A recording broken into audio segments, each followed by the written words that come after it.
In our journey through life, we all have times when we encounter difficulties and need help from others.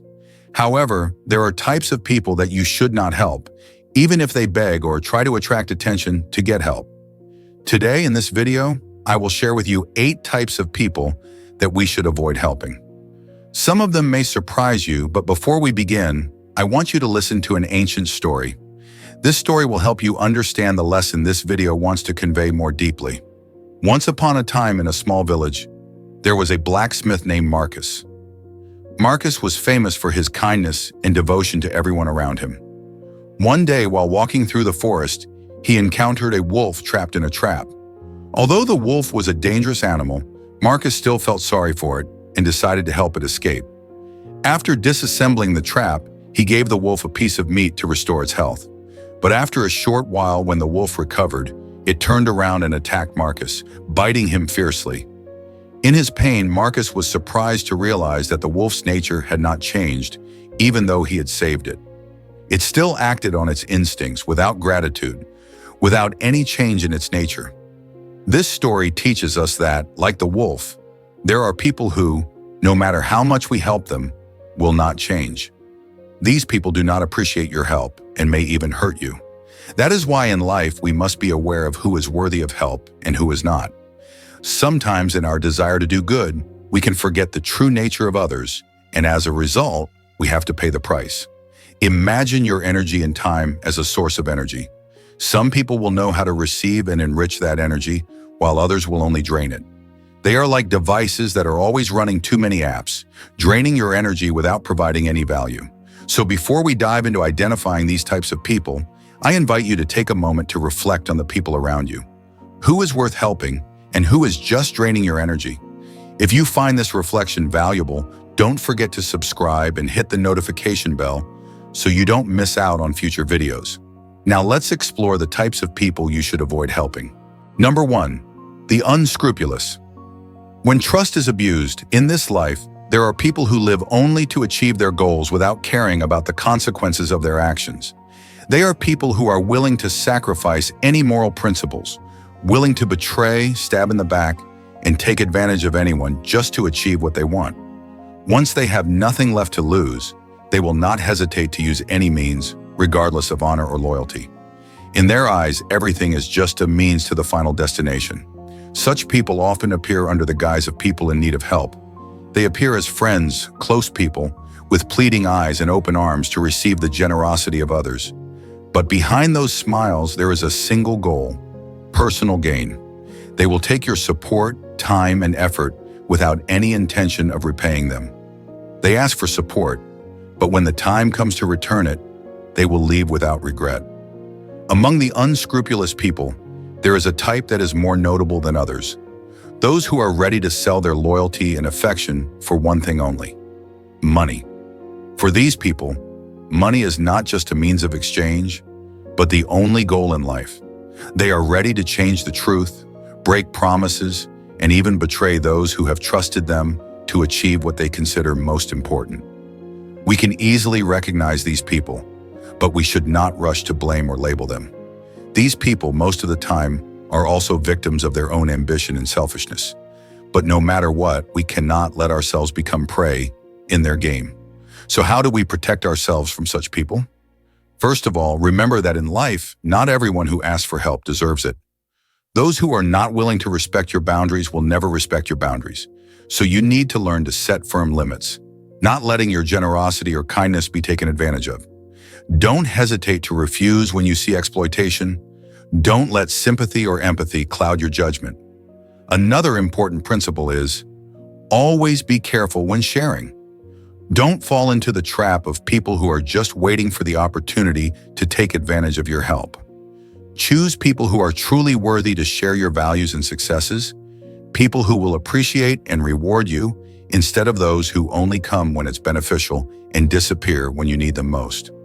Finally, always remember that your value is never diminished by the success of others, nor increased by your own success. Those who are not willing to compromise are not people to compare or compete with. You just need to focus on your path, your goals, and your own growth. As Marcus Aurelius once said, "We cannot control the actions of others, but we can control how we respond to them. When you realize that your help is not reciprocated and is only taken advantage of, do not feel guilty or regretful. Take it as an opportunity to learn a lesson in patience, self-protection, and building healthier relationships. Number 2, ungrateful people. In life, there are people who, no matter how much you give, always feel inadequate, always want more, and are never satisfied. Have you ever met such a person? These ungrateful people can make you feel tired and exhausted, as if they suck all your energy without any gratitude. Imagine you are sitting with a close friend, enjoying dinner in a quiet restaurant. You are both enjoying delicious food and chatting happily. However, suddenly your friend starts complaining about everything. The food is too salty, the service is slow, even the chair is uncomfortable. You may feel surprised, but it is a sign of a soul that is never satisfied. Why is that? Why do some people never feel satisfied? According to Stoic philosophy, this is because a lack of gratitude is a sign of dissatisfaction with what you have, rather than appreciation for what you have been given. Marcus Aurelius, one of the greatest Stoic philosophers, said, "Do not expect things to be the way you want them to be, but learn to want them to be." These people, like those with low self-esteem, tend to always look at the negative, ignoring all the good around them. This does not mean that you should cut ties with people who never say thank you. However, just as a gardener knows how to choose the soil and care for the plants, you need to know when it is time to invest your energy and emotions into worthy relationships. Because as Seneca, a Stoic philosopher, said, "We cannot change what we cannot control, but we can control how we react." If you're constantly giving everything to a relationship that never comes to fruition, perhaps it's time to ask yourself if you're nurturing a tree that never blooms. However, it's also important to note that a lack of gratitude isn't always a sign of malice. Sometimes the truth a friend shares with you, like the fact that you have spinach in your teeth before an important meeting, isn't ingratitude, but genuine concern. As Epictetus taught, we cannot control the actions of others, but we can control our own reactions. Constructive actions, while sometimes unpleasant, can help us grow and develop. According to psychological research, grateful people are not only happier, they also maintain stronger relationships. Gratitude, like an invisible thread, keeps us connected to one another, helping us grow in deep, authentic relationships. When we practice gratitude, we not only do good to others, but we also do good to ourselves. So what should we do about ungrateful people? Instead of getting frustrated and angry, we can see them as opportunities to cultivate gratitude in ourselves, just as we exercise to build muscles. As Marcus Aurelius said, "When you encounter bad people, do not judge them. Remember that you can learn from them." Ungrateful people, by their actions, are exercises for us to cultivate a soul that is not shaken by disrespect or betrayal. Of course, don't let your generosity become a bottomless pit.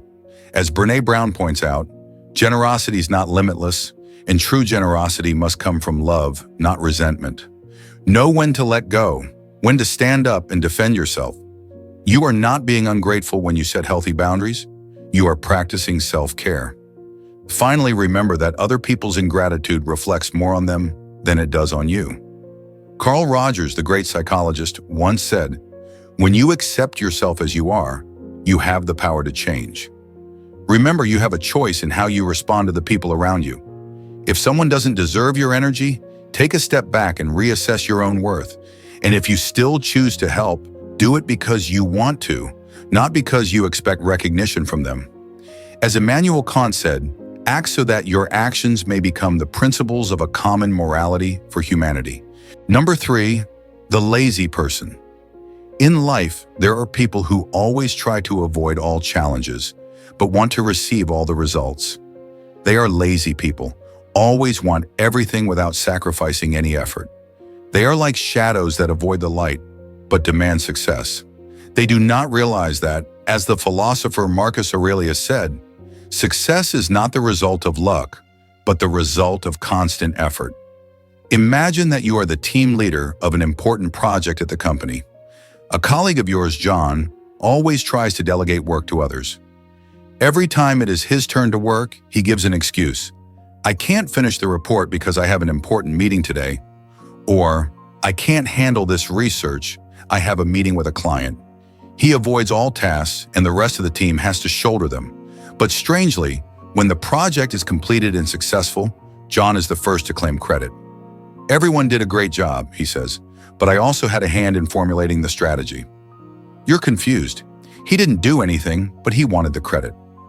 Clearly, John didn't make any significant contributions, other than making up endless excuses not to do the work. So why do people like John always want to achieve without putting in the effort? According to psychological research, it's related to a lack of self-control and a way of coping with hardship through avoidance. While laziness may have been an evolutionary strategy in the days when humans had to protect themselves from predators, in modern society, it's become counterproductive. Instead of taking responsibility, these people avoid work while expecting the rewards. Research from the University of Calgary suggests that laziness may be an evolutionary response to conserve energy. However, in the modern world, we don't have to worry about survival like our ancestors did. Laziness in this society only reduces productivity and harms mental health. However, you may be surprised to know that Albert Einstein, who once said laziness is the mother of invention, had a point. Sometimes avoiding work can spur creativity and create new solutions. However, that creativity is no substitute for hard work and discipline. So how do you spot a lazy person? Here are a few telltale signs. Endless excuses.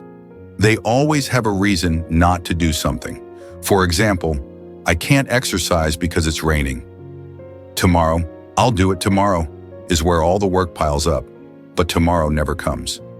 Multitasking entertainment. They might watch Netflix, scroll through Instagram, and complain about work instead of doing it. Look for shortcuts. They always look for the easiest way to do things, never wanting to invest time and effort. Just 5 more minutes. They procrastinate with the excuse, "just 5 more minutes," but in reality, they waste an hour. Laziness is a sign of irresponsibility and low self-esteem. These people do not take responsibility but find every reason to blame the situation or other people. When faced with lazy people, you will see that they not only reduce their own work productivity, but also affect the whole group. However, instead of feeling angry or disappointed, we can learn a lot from them, and it is important to realize that they are not a reason for us to give up on our goals. Lazy people can make you feel frustrated, but patience and continuing to move forward will help you become stronger. You can see their procrastination and lack of accountability as a lesson in self-discipline and self-discipline. They are a reminder that success never comes from shirking work, but from commitment and relentless effort. When you encounter a lazy person, don't let their lack of accountability affect you. Instead, stay committed to your own goals. Work hard and focus on what you can control, your own actions. As Seneca once said, procrastination is the worst enemy of success. Face procrastination with determination, and remember that every small step on your journey brings you closer to success. Number 4, irresponsible people. In modern life, we are not short of irresponsible people. People who live in a world without consequences and always try to blame circumstances or others instead of taking responsibility. Imagine you are working in a large company with a group of colleagues. During an important project, you realize that one of your colleagues, David, keeps delaying work and refusing to take responsibility. David is assigned the main task in the project, but he always finds excuses to avoid it. When you remind him about the progress of the work, he says, "The other department hasn't sent me the data yet, so I can't do anything." Or when you ask about an unfinished part of the work, he replies, "I'm not the only one responsible. Everyone should support me too." Although you and other colleagues have tried hard to complete their part, David still fails to complete the work on time. And when the project was successful, he was the first to say, "I was the one who came up with the idea for this strategy, and I also made an important contribution." Here we see a clear pattern of irresponsible behavior. David not only tried to avoid responsibility, but also blamed external factors to avoid responsibility. When things went well, he wanted to share the credit, but when things went wrong, he did not want to face the consequences. According to Stoic philosophy, each person is responsible for his own actions. As Marcus Aurelius once said, "We cannot control the events around us, but we can control our reactions."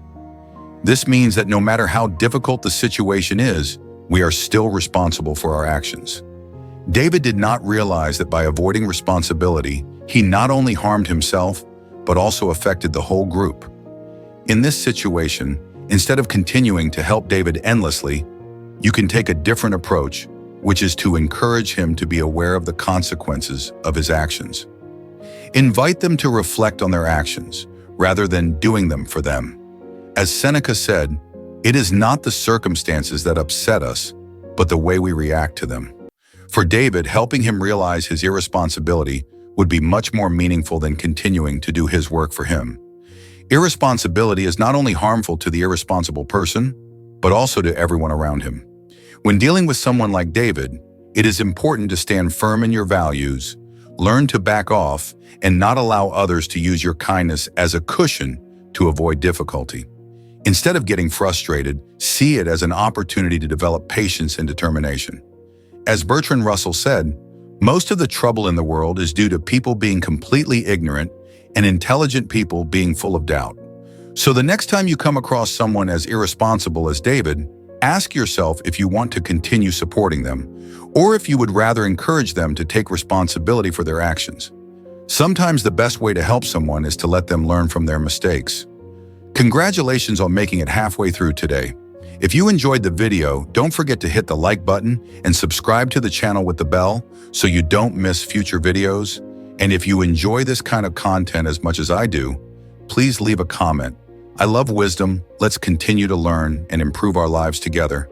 And then we go. Number 5, the critic. In life, we often encounter people who are able to criticize everything, from the smallest things like the way you dress to the way you organize your day. They have an extremely sharp radar, always finding fault in every situation, no matter what it is. These people are constantly criticizing, and it makes you feel like you are living under constant pressure. Their comments are usually not constructive, but mostly negative, destructive, and can make you feel like you are not good enough. Imagine that you have just completed an important project at work. You are proud of your work and expect recognition. But as soon as you share the results, one of your team members, Peter, starts criticizing everything.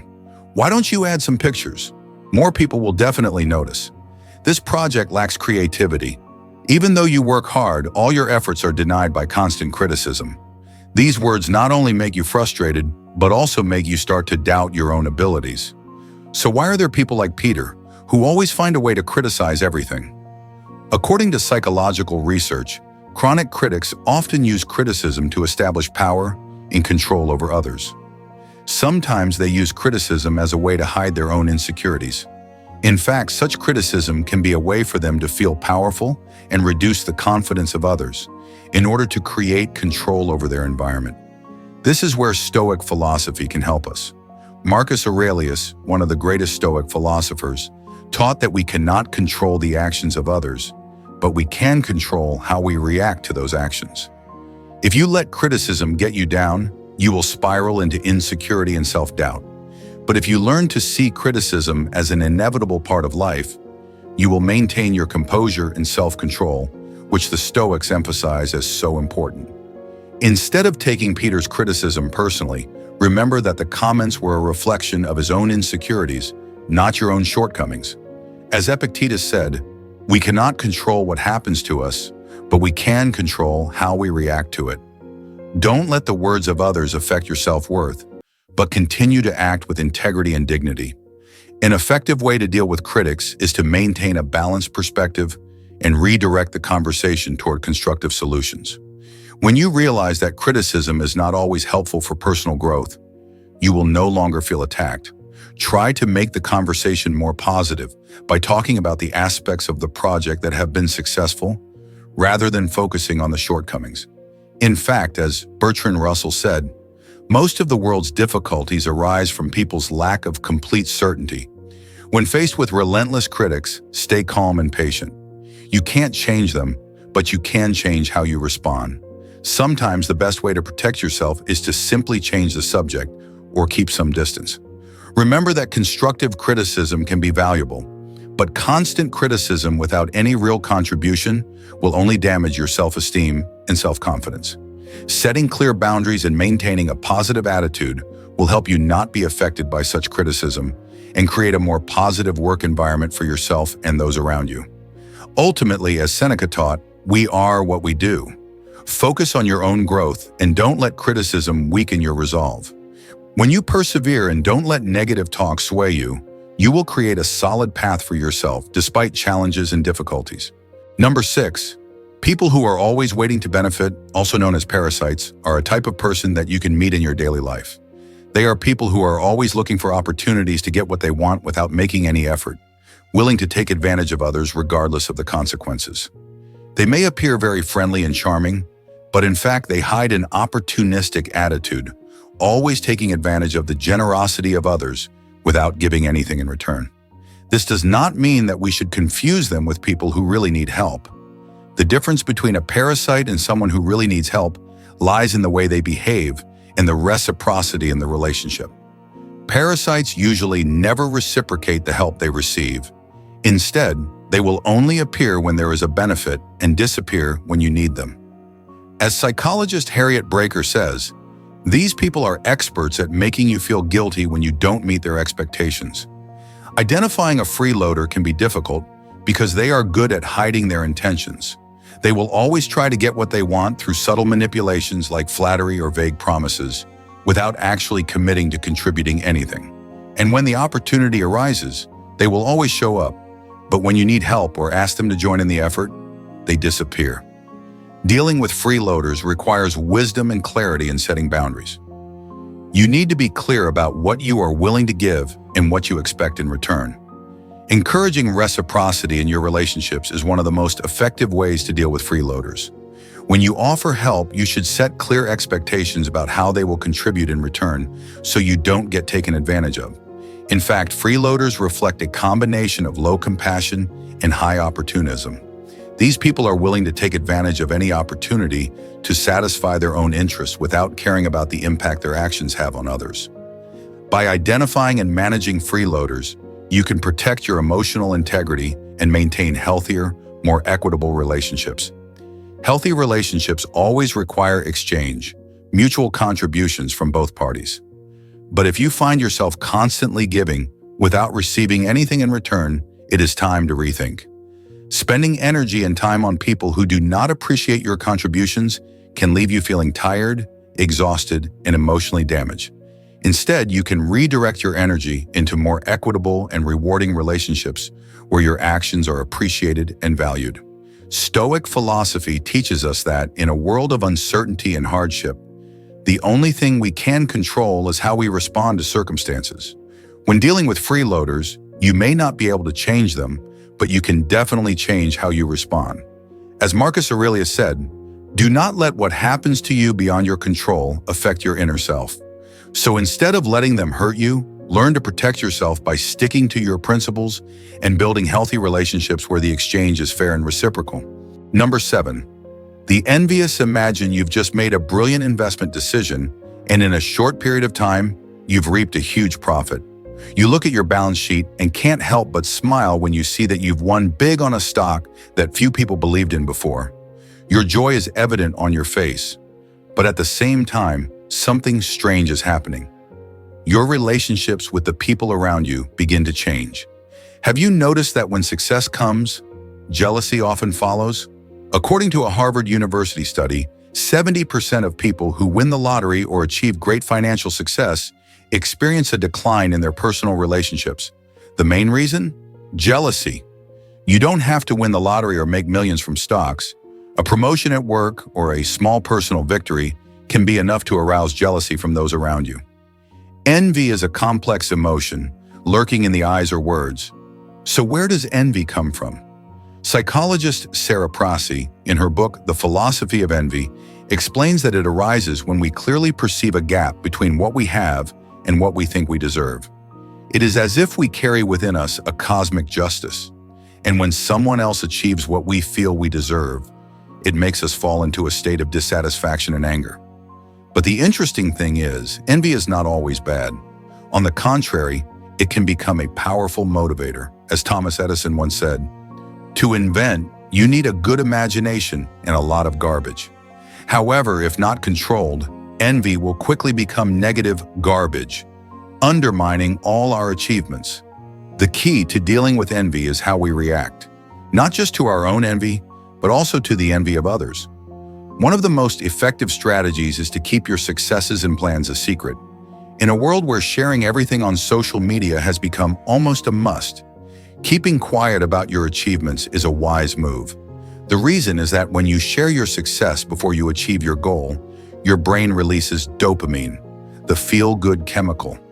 This makes you feel as if you have achieved your goal, and that feeling of satisfaction reduces your motivation to continue.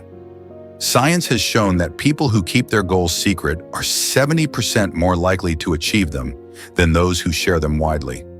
Furthermore, when you share your plans or successes, you are not only dealing with your own emotions, but also the reactions of those around you. This is where the haters come in. As the writer Gore Vidal once said, "Every time a friend succeeds, I die a little." Imagine that every time you share your successes, you may be attracting negative energy without even realizing it. And this not only affects you, but also distorts relationships. So, should we become hermits, keeping all our achievements to ourselves? Not necessarily. The key is to be selective with whom you share your successes and plans. Richard Branson, founder of Virgin Group, once said, "Trust your instincts. Be selective with whom you share your dreams. Don't give your secret formula to anyone. Only share with people you trust, who will not only keep it confidential, but also help you perfect your plan. And when you do decide to share your success, do it in a way that inspires rather than arouses envy. Instead of saying, 'I just made a huge profit on stocks,' try, 'I'm so excited about the investment decision I just made. It really excites me.' The difference is subtle, but can have a big impact on how others perceive you. So how do you spot the jealous people in your life? They will have the following signs. Awkward compliments. Their compliments always seem forced and insincere. Downplay your achievements. No matter what success you have, they always think it's just luck or nothing special. Stealthy competitors. Your success is just an excuse for them to brag about their own accomplishments. The deceiver. They praise you to your face, but behind your back, they try to sabotage your plans. The information collector. They are always looking for details, not because they care, but to copy or find fault. Recognizing these signs will help you protect yourself from jealous people. Next, develop a strategy I call the oyster mentality. In the same way that oysters create pearls from an irritant, you can turn other people's jealousy into motivation for your own growth. Remember, your worth is not changed by the success of others, nor is it enhanced by their success. Stay focused on your own path. We come to the final type. Number 8, the bad-mouthed imagine you have just helped someone in need. You have spent time, effort, maybe even money to help them overcome a problem. In their eyes, you are a kind, generous person. They thank you warmly, and you feel good about doing the right thing. However, the next day, when you no longer provide benefits to them, you may hear different words. Such people often lack honesty in relationships. They will use nice words towards you when you are providing benefits to them, but as soon as you no longer meet their needs, you will see a completely different version of them. They will start bad-mouthing you, putting you down, or even criticizing what you have done, no matter how great your help was. This is not because you have done anything wrong, but because these people lack sincerity. For them, everything is valuable when they can take advantage of it. When you no longer provide benefits to them, they will easily turn around and destroy you without any regrets. So how to recognize these people? These people may start by pretending to be nice, but only when they need you. They will praise you, maybe even make you feel like you are the best in their eyes. However, as soon as you no longer meet their needs, or there is any change in the relationship, they will turn their backs on you and make you the object of their gossip, denial, or humiliation. Remember, these people are not interested in your help. They only care about themselves and what they can get from you. Their treatment of you will only last as long as you continue to provide benefits to them. When you fail to do so, you will be criticized and rejected. So what should you do? First, recognize their signs. These people are dishonest. They say one thing and do another. They may start with compliments, but behind that are hidden intentions to take advantage of you. Second, set clear boundaries. Don't let yourself be taken advantage of. Understand that helping others is a good thing, but only when they deserve and appreciate your help. If you see that the other person doesn't truly appreciate it, don't hesitate to refuse to help. Lastly, don't let your kindness be taken advantage of. It's true that helping others is a good thing, but if you only receive abuse and betrayal in return, you will have to protect yourself. Choose the people you help wisely and in moderation.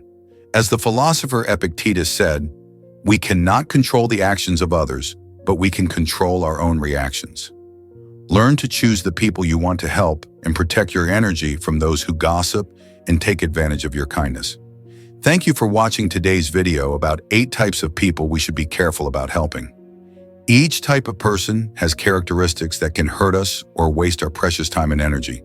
From critics, people who always blame others, to people who only know how to take without knowing how to give, all can undermine your personal growth and affect the quality of the relationships around you. The most important thing is to be aware of which relationships are healthy and which relationships can make you lose your inner peace. Don't hesitate to set clear boundaries and protect your energy from people who are not worthy. Remember, helping others is a good thing, but not everyone deserves your help. Choose people who really need your support and, more importantly, who can bring value and positivity to your life. If you find this video useful, don't forget to like, share, and subscribe to the channel so you don't miss the next content. Leave your comments below the video and share your personal experiences that you have encountered in life. Thank you, and see you in the next videos.